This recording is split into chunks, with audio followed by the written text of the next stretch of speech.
স্বাগতম আপনাদের সবাইকে আরো একটি ইনোভেটিভ ভিডিওতে।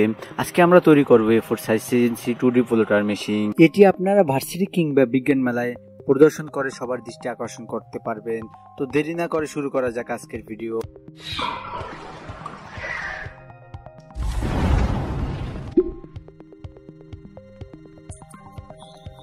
বড় সাইজে একটি উডবোর্ডটি 18 ইঞ্চি এবং প্রস্থ 22 ইঞ্চি হবে। তো আমরা বড় সাইজের উডবোর্ডটি নেওয়ার কারণ হলো A4 সাইজের পেপারটি যেন সঠিকভাবে উডবোর্ডে বসতে পারে। তো এরপরে এটি সাপোর্ট করার জন্য আমরা দুটি কাঠের টুকরো কেটে রেখেছি, এটি যাতে সঠিকভাবে মেজারমেন্ট করে আমরা পাশে বসাতে পারি। এটা হলো আমাদের ওয়াই অ্যাক্সিস, এটা হলো আমাদের এক্স অ্যাক্সিস। তো এখন আমরা এগুলো লাগানোর আগে A4 সাইজের পেপারটা রানিং এর জন্য যে চ্যানেলটি প্রয়োজন হবে সেটি আমরা আগেই বানিয়ে রাখছিলাম। তো আমরা সময় স্বল্পতার জন্য সেটা আগেই বানিয়ে রাখছিলাম। তো আমরা এখন সেটি বসিয়ে নেব। এটার সাথে নিচে আমরা 3টি পুলি দিয়ে রাখছি এবং টাইমিং বেল্ট লাগিয়ে রাখছি যাতে আমরা তাড়াতাড়ি এটি সেট আপ করতে পারি। তো আমরা এখন এটি সেট আপ করবো। তো এর জন্য আমাদের প্রয়োজন হবে 4টি ক্ল্যাম্প। আমরা দুপাশে 2টি করে 4টি ক্ল্যাম্প লাগিয়ে দিব। তো আমরা এই ক্ল্যাম্পগুলো এখন স্ক্রুপের সাহায্যে লাগিয়ে নিচ্ছি। তো এই জন্য আমাদের প্রয়োজন হবে এসএস এর 1 ইঞ্চি এবং 1.5 ইঞ্চি কিছু নাট প্রয়োজন হবে, এগুলো আপনারা সংগ্রহ করে রাখবেন।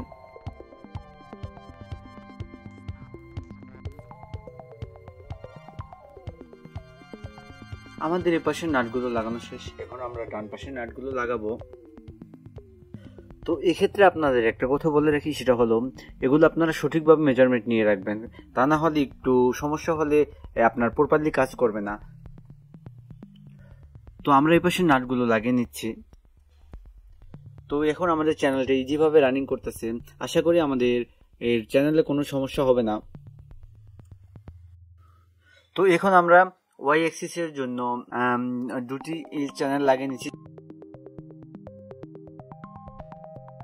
এবং ওয়াই অ্যাক্সিসটি পরিচালনা করার জন্য আমাদের এই চ্যানেলটি প্রয়োজন হবে, আমরা এটি লাগিয়ে নেব।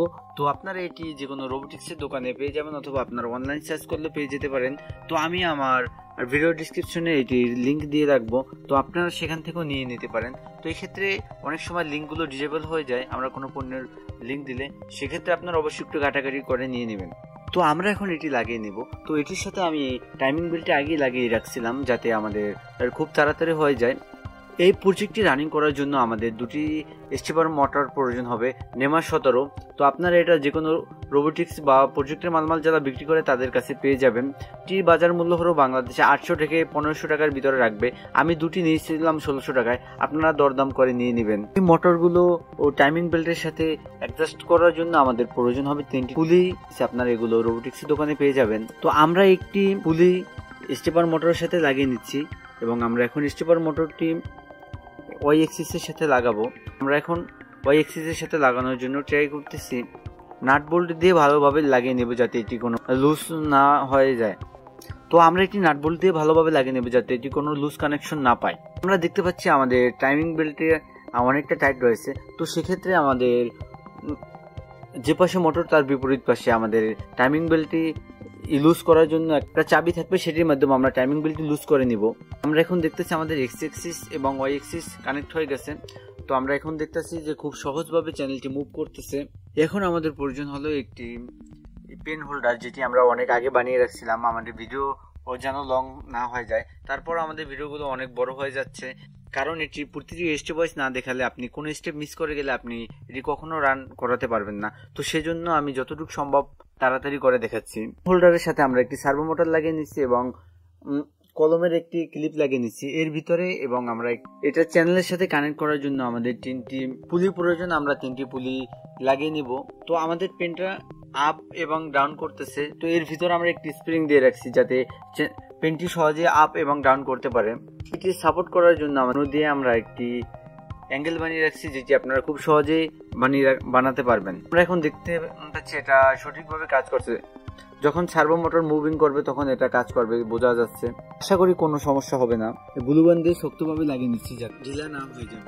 ফুল সিস্টেমটি কন্ট্রোল করার জন্য আমাদের যে ইলেকট্রিক্যাল আউটপুটের পাওয়ারের প্রয়োজন হবে, সেজন্য আমরা একটি এসএমপিএস ব্যবহার করব 12 ভোল্ট 5 এম্পিয়ার। তো আপনারা এটি সহজেই বাজারে পেয়ে যাবেন। অনেকে 12 ভোল্ট 2 এম্পিয়ারের যে নর্মাল চার্জারগুলো পাওয়া যায় সেটি প্রিফার করে, আসলে ওগুলো অরিজিনালি 2 এম্পিয়ার দেয় না, তাহলে আপনাদের অবশ্যই সমস্যা হতে পারে। তো অবশ্যই আমি সাজেস্ট করবো আপনারা 12 ভোল্ট 5 এম্পিয়ারের একটা এসএমপিএস নিয়ে নেবেন। এখন আমাদের প্রয়োজন হবে একটি সিএনসি শিল্ড। এটি হলো ভার্সন 3। আপনারা এটি যে কোনো রোবোটিক্সের দোকানে পেয়ে যাবেন খুব সহজে। এটিতে আপনি 4টি ড্রাইভার ইউজ করতে পারবেন। আমাদের এখানে 3টি অথবা 2টি ড্রাইভার দিয়েও আমরা এই কাজটি সম্পূর্ণ করতে পারবো। এর সাথে আমাদের প্রয়োজন হবে A4988 মডেলের 3টি ড্রাইভার, এইগুলো আমরা কানেক্ট করে নিব। A4 সাইজের পেপার বসানোর জন্য আমরা একটি হার্ডবোর্ড ইউজ করব, যেটি বাজারে খুব সহজে পাওয়া যায় 100 টাকা বা 120 টাকা দামে। তো আপনারা সেরকম একটি হার্ডবোর্ড নিয়ে নেবেন। আমরা এটি লাগিয়ে নিলাম। এটি কন্ট্রোল করার জন্য আমাদের প্রয়োজন হবে একটি আরডিনো ইউনো, এর সাথে প্রয়োজন হবে সিএনসি এই শিল্ড। আমরা কিভাবে স্টেপার মোটর ড্রাইভারগুলো লাগাবো সেটি আপনাদের দেখিয়ে দেখি। স্টেপার মোটর ড্রাইভার এই এন একটি লেখা রয়েছে, সিএনসি শিল্ডও এন একপাশে লেখা রয়েছে। আমরা সেটি এই একই জায়গায় ইএন পিনের সাথে বসিয়ে লাগাবো, তো তাহলে আমাদের কানেকশন হয়ে যাবে, বাকিগুলো সব সঠিক থাকবে। আমরা এখন এটি লাগিয়ে নিলাম। আমরা এখন সিএনসি শিল্ডের সাথে আরডিনো কানেক্ট করলাম। আমাদের সিএনসি ফোল্ডারের সার্কিট এবং আরডিনো কানেক্ট করা হয়ে গেছে। তো আমরা এখন ওয়্যার কানেকশন করব। তো আমি এখানে ওয়ারিং ডায়াগ্রাম দিয়ে রাখলাম, আপনারা ওয়ারিং ডায়াগ্রাম অনুযায়ী কানেকশন করে নেবেন। তো এখানে একটি স্টেপার মোটরে 6টি তার থাকে, সেখান থেকে আমরা 4টি তার ইউজ করলাম। আপনারা এটি আমার সার্কিট ডায়াগ্রাম পেয়ে যাবেন। তো আমরা এখন এক্স অ্যাক্সিস কানেক্ট করে নিলাম, এরপরে আমরা ওয়াই অ্যাক্সিস কানেকশন করে নিব। আর আপনাদের যদি লেখা উল্টো আসে সেক্ষেত্রে আপনারা কানেকশনটি ঘুরিয়ে দিবেন, আশা করি আপনাদের কানেকশন তখন ঠিক হয়ে যাবে। তো এরপর আমরা সার্ভো মোটরে কানেক্ট করব। সার্ভো মোটরে 3টি পিন থাকে, একটি হলো প্রোগ্রামিং পিন, আর আরেকটি হলো পজিটিভ পিন, একটা নেগেটিভ পিন। প্রোগ্রামিং পিনটি আমরা জেড প্লাসে দিয়ে দেব এবং পজিটিভটি আমরা +5 ভোল্টে দিয়ে দেব এবং নেগেটিভটি আমরা -5 ভোল্টে দিয়ে দেব। তো এই হয়ে গেল আমাদের সার্কিট কানেকশন শেষ। তো এখন আমরা কি পাওয়ারটি কানেক্ট করব। পাওয়ার ইনপুট করার জন্য আমরা একটি ডিজিটাল ভোল্টমিটার এবং এমিটার ব্যবহার করব। তো এটি আমি আগে কানেক্ট করে রাখছিলাম, এটি কানেকশন ডায়াগ্রাম আপনাদেরকে আমি দেখিয়ে দিচ্ছি, যাতে আমাদের কখন কি পরিমাণ ভোল্ট এবং কি পরিমাণ কারেন্টে প্রভাব করে সেটি দেখা যায়। আমাদের সার্কিটটি ঠান্ডা করার জন্য প্রয়োজন হবে 12 ভোল্ট 0.1 এম্পিয়ারের একটি কুলিং ফ্যান, যা আমাদের পুরো সার্কিটকে ঠান্ডা রাখবে। যেহেতু 12 ভোল্টের কুলিং ফ্যান, এটি আমরা 12 ভোল্টের আউটপুটের সাথে কানেকশন করলেই হয়ে যাবে। তো এখন আমাদের এটি পাওয়ার কানেকশনের জন্য আমাদের 1 মিটার অথবা 3 ফিট একটি কেবল আমরা লাগিয়ে নেব। তো এক্ষেত্রে আমরা অবশ্যই সাবধানতা ব্যবহার করব, যাতে আমাদের কানেকশনে কোনো সমস্যা না হয়, কানেকশনগুলো যেহেতু কাছাকাছি। তো আমরা এখন দেখে নিচ্ছি আমাদের এসএমপিএসটি আসলে 12 ভোল্ট দিচ্ছে কিনা। তো আমি পাওয়ার সুইচ অন করার পর দেখতে পেলাম যে আমাদের এসএমপিএসটি 12 ভোল্ট দিচ্ছে। তো এই ছিল আমাদের হার্ডওয়্যারের পার্ট। তো হার্ডওয়্যার পার্ট শেষ হওয়ার পরে আমরা চলে আসলাম সফটওয়্যার পার্টে। তো আমাদের এখানে 3টি সফটওয়্যার প্রয়োজন হবে, আরডিনো ইউনো, জিআরবিএল কন্ট্রোলার, ইনস্কেপ। তো আমরা ফার্স্টে আরডিনো ইউনো সফটওয়্যারটি ইনস্টল করে নিলাম। তো আরডিনো সফটওয়্যারটি ইনস্টল হওয়ার পরে আমরা স্কেচে গিয়ে অ্যাড ফাইল সিলেক্ট করলাম। অ্যাড ফাইল সিলেক্ট করার পরে আমরা ইনস্কেপের যে এক্সটেনশন MIGRBL যে এক্সটেনশন আছে, আমরা সেই জিপ ফাইলটি অ্যাড করে নিলাম। আমি ভিডিও ডিসক্রিপশন লিঙ্কে আপনাদেরকে অবশ্যই এটি জিপ ফাইল দিয়ে দিব, গুগল ড্রাইভ থেকে আপনারা সেটি ডাউনলোড করে নেবেন। তো এরপরে আমরা আরডিনোর পোর্ট সিলেক্ট করলাম, আরডিনোর বোর্ড সিলেক্ট করলাম, আরডিনো এবং আরডিনোর পোর্ট সিলেক্ট করলাম, যেহেতু আমার আরডিনো COM6 পোর্টে আছে। তো COM6 পোর্ট সিলেক্ট করার পরে এরপরে আমরা ফাইলে গেলাম। ফাইলে যাওয়ার পর আমরা এক্সাম্পলে চলে গেলাম। এক্সাম্পল থেকে আমরা একদম নিচে MIGRBL যে ফাইলটি আছে আমরা সেটি সিলেক্ট করলাম। সিলেক্ট করার পরে MIGRBL এই ফাইলটি চলে আসলো। প্রোগ্রামটা আরডিনো দিয়ে গেলাম। আমাদের সফটওয়্যারের কাজ মোটামুটি শেষ হয়ে গেল। তো আমরা এখন এটি GRBL কন্ট্রোলারটি ইনস্টল করতেছি। তো আমাদের GRBL কন্ট্রোলারটি ইনস্টল হওয়ার পর আমাদের এরকম ইন্টারফেস চলে আসবে। এখন আমাদের প্রয়োজন হবে ইনস্কেপে কিভাবে আমরা এটি লিখব। তো সেজন্য আমাদের প্রয়োজন হবে ইনস্কেপের এক্সটেনশন। তো ইনস্কেপের এক্সটেনশনটি আমরা কপি করব। তো এই ইনস্কেপের এক্সটেনশন ফাইলটি আমি আমার গুগল ড্রাইভ লিঙ্কে দিয়ে রাখবো, সেখান থেকে আপনারা ডাউনলোড করে নেবেন। তো এটি কপি করে আমরা ইনস্কেপের যে 0.48 ভার্সন আছে, আপনারা সবাই অবশ্যই সেটি ব্যবহার করবেন। তো এটি কপি করে আমরা শেয়ারে গেলাম, শেয়ারের পরে আমরা এক্সটেনশনে গেলাম, এক্সটেনশনের পরে আমরা এটি পেস্ট করে দিলাম। যেহেতু আমি এটা আগে দিয়ে রাখছিলাম এখানে রিপ্লেস ফাইল দেখাচ্ছে, আমি অবশ্যই রিপ্লেস দিয়ে দিলাম। তো এখন আমাদের কাজ হয়ে গেল। তো এরপরে আমরা সফটওয়্যারটি ওপেন করলাম। ওপেন করার পর আপনার ফার্স্টে ডকুমেন্ট প্রপার্টিসে যাবেন। প্রপার্টিসে যাওয়ার পরে আপনারা এই ফাইল পেজটা কী পরিমাণে দিবেন, কত লম্বা হবে পেজটা, সেটি সিলেক্ট করে নেবেন। এখানে পিএক্স দেওয়া হচ্ছে, আপনারা অবশ্যই সেন্টিমিটার, মিলিমিটার অথবা ইঞ্চিতে করে নেবেন। আমি সেন্টিমিটার করে নিলাম। তো এরপরে আমি এই 10 সেন্টিমিটার একটি ফাইল ড্র করতেছি। তো আমি এট ফার্স্ট আপনাদেরকে এখানে বিভিন্ন সিম্বল আছে, আপনারা চাইলে বৃত্ত, আপনারা চাইলে সার্কেল এবং বিভিন্ন ধরনের বিম্ব আঁকতে পারবেন। তো আমি আপনাদেরকে এগুলো না দেখিয়ে আমি সরাসরি লিখে দেখাচ্ছি। তো আমি এখানে আমার নামটি লিখে দেখালাম আপনাদেরকে। এরপর এটা কিভাবে সেভ করবেন সেটি দেখাচ্ছি।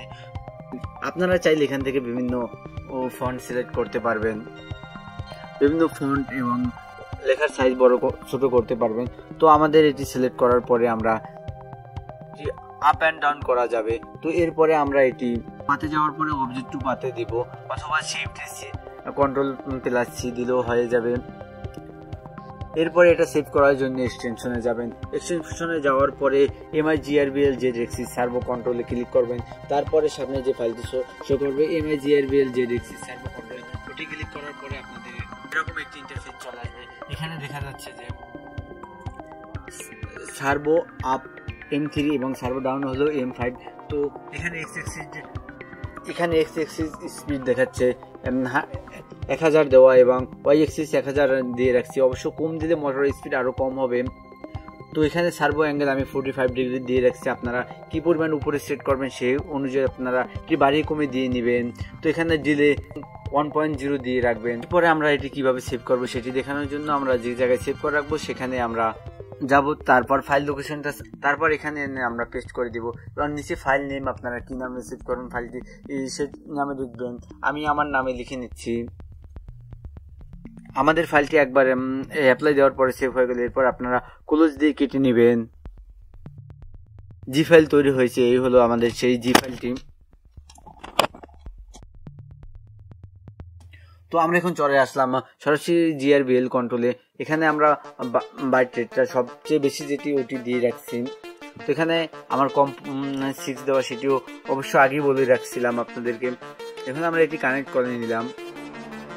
আমাদের প্রজেক্টটি সফটওয়্যারের মাধ্যমে পিসির সাথে কানেক্ট হয়ে গেছে। তো আমরা এখন ফাইলটি চুজ ফাইলে ক্লিক করে ফাইলটি সিলেক্ট করে নিব। ফাইলটি সিলেক্ট করার পর আমি যে লেখাটা লিখছিলাম সেটা ঠিক এইভাবে আসছে, আর আমি এভাবেই লিখছিলাম। আমার প্রোগ্রামটি রান করছি। তো এখানে বিগিনে ক্লিক করার পরে প্রোগ্রামটি সরাসরি রান হয়ে গেল। তো এখানে আমার প্রোগ্রামে কি রান হচ্ছে সেটি আমাদের সফটওয়্যারের মাধ্যমে দেখাচ্ছে, এবং আমি প্রজেক্টরের মাধ্যমে আপনাদেরকে দেখিয়ে দিলাম যে কিভাবে আমাদের প্রোগ্রামটি রান হয়। এরকম আরো ইনোভেটিভ ভিডিও দেখতে চাইলে আমার চ্যানেলটির সাথে থাকুন। আর আপনারা যদি এরকম কোনো প্রজেক্ট ভার্সিটির জন্য মেক করতে চান সেক্ষেত্রে আমার সাথে যোগাযোগ করতে পারেন।